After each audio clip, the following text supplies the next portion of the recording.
Hi, I'm Nick Soulsby, the author of Swans, Sacrifice and Transcendence, the Oral History.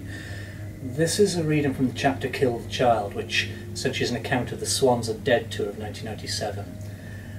Throughout, it's an oral history, so naturally I will introduce who we're speaking from. So, Michael Gira. Swans was hard from the beginning.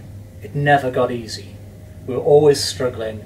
Momentary elation with the music, then some massive calamity would occur over and over, till eventually I just squeaked a last cry, released soundtracks for the blind, Swans Are Dead, and I just quit. I couldn't do it anymore. Clint Steele, guitarist.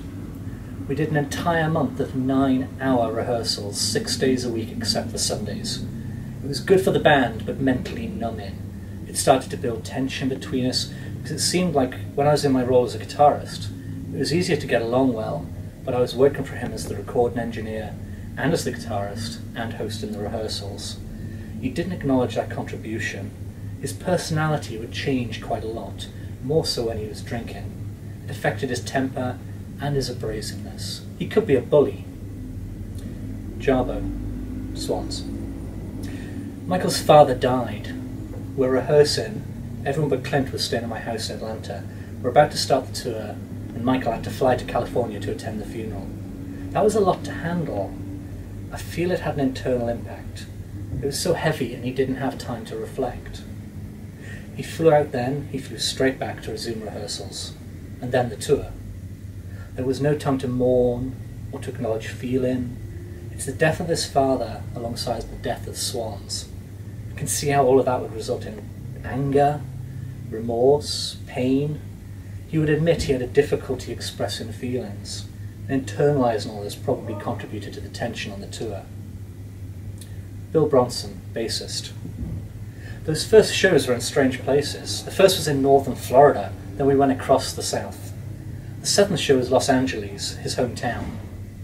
Michael really wanted to give a good show, but there were some kinks in the composition of the songs. In the first couple of weeks, it was kind of like trying to pull a rabbit out of a hat. Everything had to be clicking for us, and when it didn't, it was not only painful to play, it was painful to be on stage playing it, knowing that it wasn't working. It felt like that. It felt like the walls were closing in. You start Blood Promise, and you're thinking, God, this is terrible. But you have another 15 minutes to play it. So it's like a bad trip that spirals down and down into this black hole, and you can't just stop and say, we'll try that one again. Clint Steele. Michael was really unhappy with some performances. He would rage about it after certain shows.